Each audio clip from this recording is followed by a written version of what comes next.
Mes chers amis, de plus en plus, on s'approche de la grande fête, la grande solennité de l'ascension du Seigneur.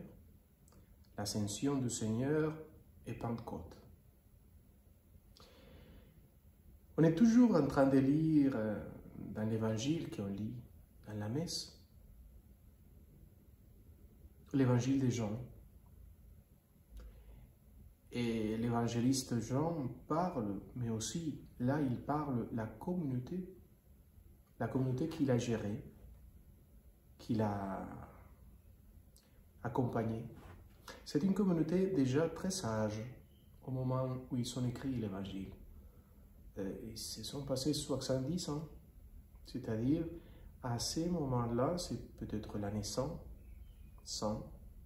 donc 60 ans d'expérience de résurrection, de la présence réelle du Christ ressuscité dans leur cœur, dans sa communauté.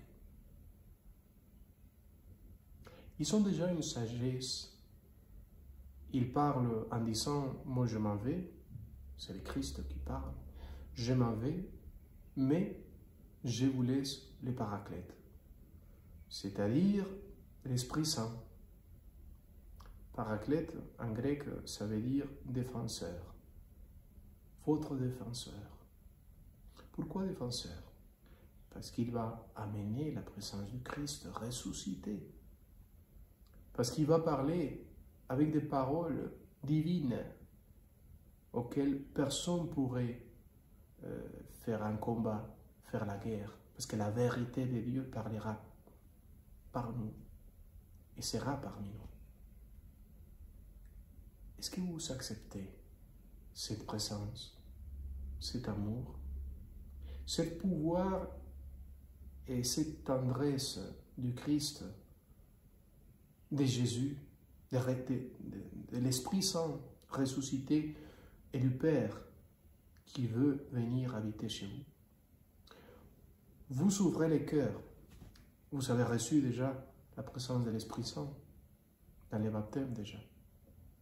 Mais vous ouvrez les cœurs à la présence de l'Esprit Saint et lui, il vient avec le Père et le Fils.